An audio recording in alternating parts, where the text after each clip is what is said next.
Welcome to episode number 7 of the Mastering Marriage podcast, where our goal is to strengthen, unite, and restore your marriage.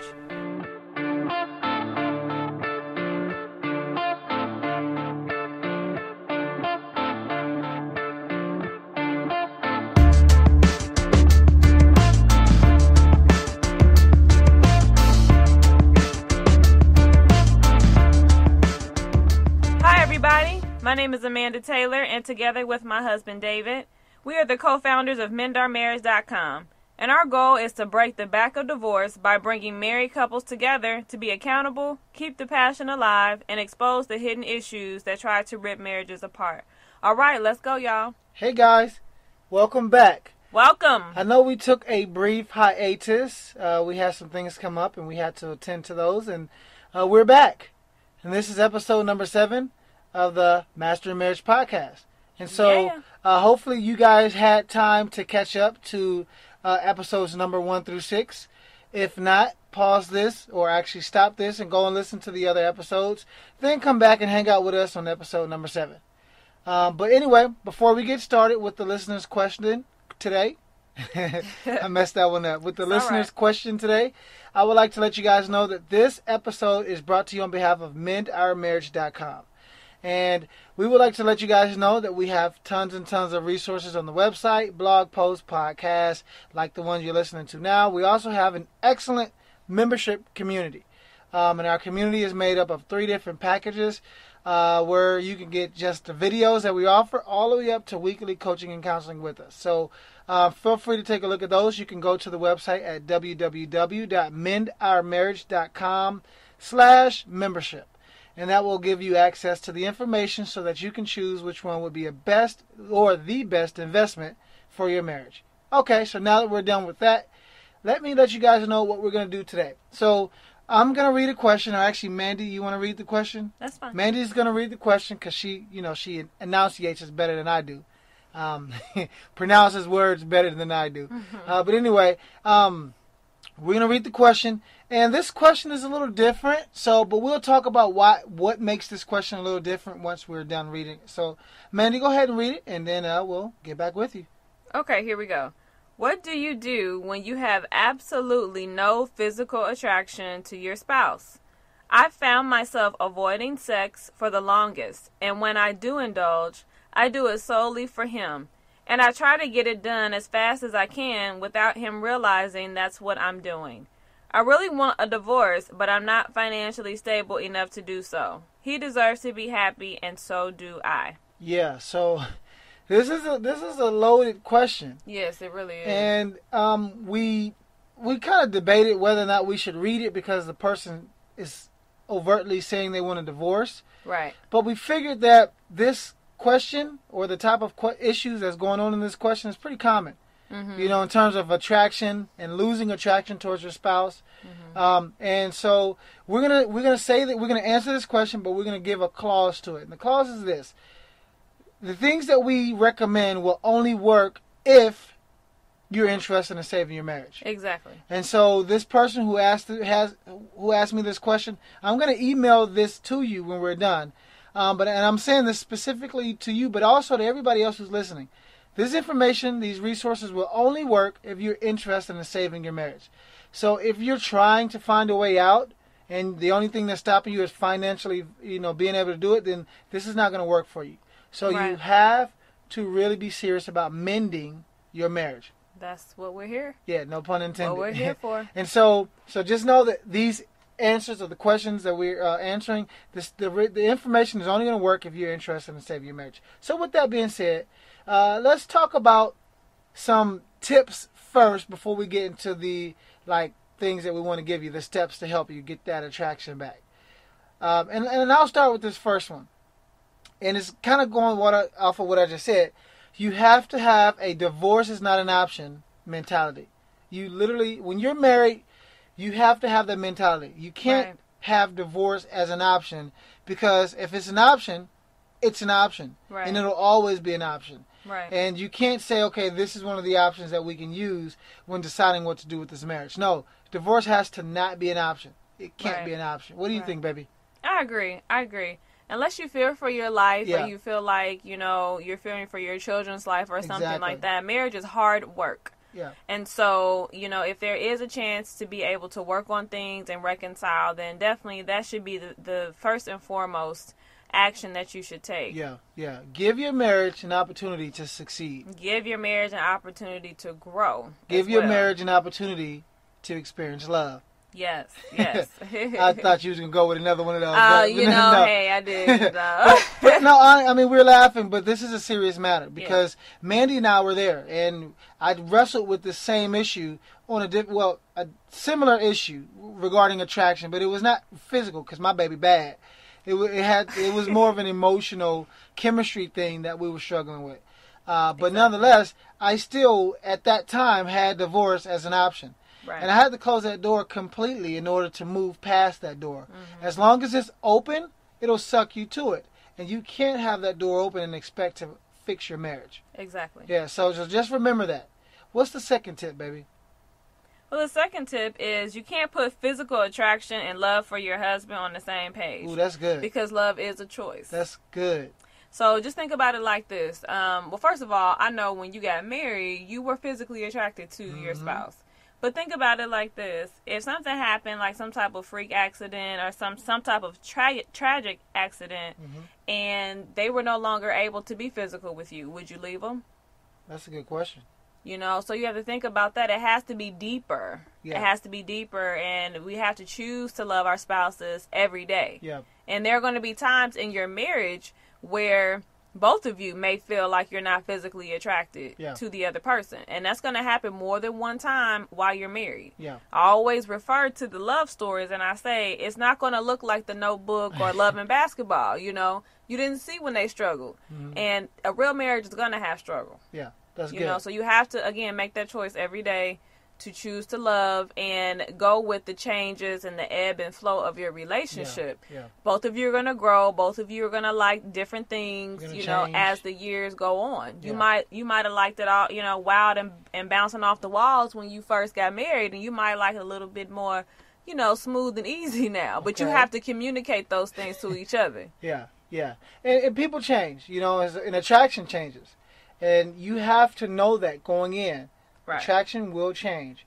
And physical attraction is only surface deep. It's not deeper than the surface. But your love has to go deeper. It has to. Right. And it has to be with no conditions on it. Exactly. No clauses. So good. That was really good, baby. I like that point. Here's another tip before we get into the steps to help you get your attraction back. Remember that marriage is all about giving. And we cannot hammer this nail enough. Right. Marriage is all about giving. So if you're finding yourself avoiding sex, then you know you're not giving. So you're not even giving the marriage any chance to grow. Because whatever you give, think of it like this. Whenever you give, those are seeds that you are planting to produce future fruit. Future fruit. I said that like my dad. That's Otis. Dang it, Dad. Okay, anyway, I'm not going to get on there. Let me say this again. When you give, you are planting seeds that produce future fruit for your marriage. There you go. And if you stop giving, you disconnect the reproduction process of your marriage. Exactly. So you have to give because those are the seeds that's going to ensure future fruit. And I'm sure, you have to understand, and I mean, I'm sure we all can feel vibes, and I'm sure that even though you think he doesn't know that's what you're doing, I guarantee you, I could put money on it, he does know. Oh, yeah. He can feel that energy from you. Yeah. Because, having sex and making love with your spouse it connects you. It connects you spiritually and physically, and on a deeper level. So if you are avoiding, he knows you. If you are trying to hurry up and get through it, he knows it. Yeah. He just may not be saying anything. So reprogram yourself to think about giving first. You can't, exactly. and we don't know the conditions, all the variables of the marriage. Right. And so if hopefully, God forbid, there's nothing major that puts your health in harm's way. And so if it's not that serious, then you have to. And I'm not minimizing your experience, but you have to think about giving first. Exactly, and just think about it like this: even though it may be hard. Yeah. You have to try and give your all. Yes. As much as you possibly can. and just give, and saying it will hurt to give sometimes. I mean, I can just say for myself. I like that, baby. It will hurt to give sometimes it hurts to which give. means it's a sacrifice. Exactly. That's good. Exactly. And I know for me, during the time when David and I, during the time when David and I were going through our issues, and David was feeling like, he was not physically attracted to me, or the chemistry was not there, I still had to make a decision to still be intimate with my husband, even though I knew he felt like that. Yeah. And it did pay off in the end. Yeah. Yeah. That's good. That's good. And that little noise was Mandy's computer. Sorry. But anyway, so let's move to the steps to help you regain attraction. Because a lot of these deeper issues we're going to be talking about in the members only podcast. But we want to keep it at around 15 minutes for this one. So here's 4 steps to helping you regain the attraction. I'll just start with step number 1. All right. Is figure out what the deeper issues are in the marriage that may have caused you to want a divorce in the first place. Figure out what those, because whatever those deeper issues are, they're serving as distractions and blockages that's really causing you not to look at your husband the way you used to look at him. Exactly. It's diluting your ability to be attracted to your husband. So if the issue is his financial, inadequacy, or if he has gained some weight, or if he's lost himself in his job, or whatever those issues are that's causing you to want a divorce, those things will affect your attraction towards your husband. Right. And you can't lump them all together if it's really a deeper issue that's causing you to want a divorce. Exactly. So figure that out. You take some time with yourself, by yourself, pray, okay? Mm-hmm. Make sure you pray and get the truth. Mm-hmm. And once you get the truth, see it for what it really is. Exactly. What's step number 2, baby? Step number 2 is figure out what triggered the change in your attraction towards your spouse. Yeah. So, what I want you to do is just kind of backtrack and see when exactly it was that you started feeling this way towards your spouse. Yep. And see what was missing, what changed, what did he stop doing, what did you stop doing, what did you... Exactly. What did both of you stop doing? That's good. Were you dating each other? Were you flirting a lot? Were you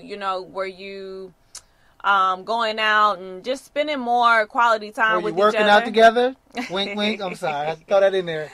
But yeah, just retrace your steps. Yeah. And see where the problem started, so that you can start there to see how you can solve the problem. And I guarantee that when you do that, you will find something that y'all stopped, or you stopped, or he stopped doing. Exactly. You will find it. You just got to go looking. Exactly. And you always get the right answer when you ask the right question. Right. So make sure that you keep looking. Step number 3 is this. Communicate with your spouse how you feel. So talk about how you really feel about him. Share with him where you feel your attraction is gone at, and what areas. Is it physically? Is it just sexually? Is it emotionally? Was it the chemistry thing like it was between Mandy and I? Talk about that. Make sure you use the right verbiage and the right language. You don't want to make him feel insecure or worse than what he already feels, but communicate with him. Be open, right? This is one of the key components of a healthy relationship is healthy communication. Yes, and just make sure that the timing is right. Yeah, right. You want to make sure that you don't just, maybe just spill the beans on him when he just gets home from work, long day. Yeah. Or, just, your husband. You know when's a good time to talk. So just be, aware of that. Exactly. And so, baby, now you can bring in the rear with the last step. Yeah, so the last step, number 4, would be become intentional with giving love to your spouse. So after you have implemented the first 3 steps and actually went through those, I would say definitely go ahead and, set up date nights and, set up times for you all to be able to talk and communicate on a more regular basis, so that something like this does not build up again. Yeah. Speak your spouse's love language. Be intentional about that. Right. If his love language is quality time, be intentional about filling his love tank. Right. Do things that will make you less of the focal point and make your husband more of a focal point. Right, and that's something that you both will have to do in order to, for the marriage to be healthy. Exactly. So there we go. We're coming close to 15 minutes, so I just want to let you guys know that we definitely appreciate it. I will be emailing this to you, so respond back to me via email or voicemail. Let me know what works, what's happening, what's going on. And guys, keep the questions coming, okay? We keep getting emails. We need some more voicemail messages as well, so keep those coming in. Lastly, make sure that you go to iTunes and subscribe, download, but also leave an honest rating and a review. We've gotten some more reviews, some more ratings. Please give us more reviews. The more reviews we get, the more likely we are to be exposed to more people. Right. Okay? So we're done, guys. Until tomorrow. We appreciate your time. Thanks, everyone. We out, y'all. Deuces. Deuces.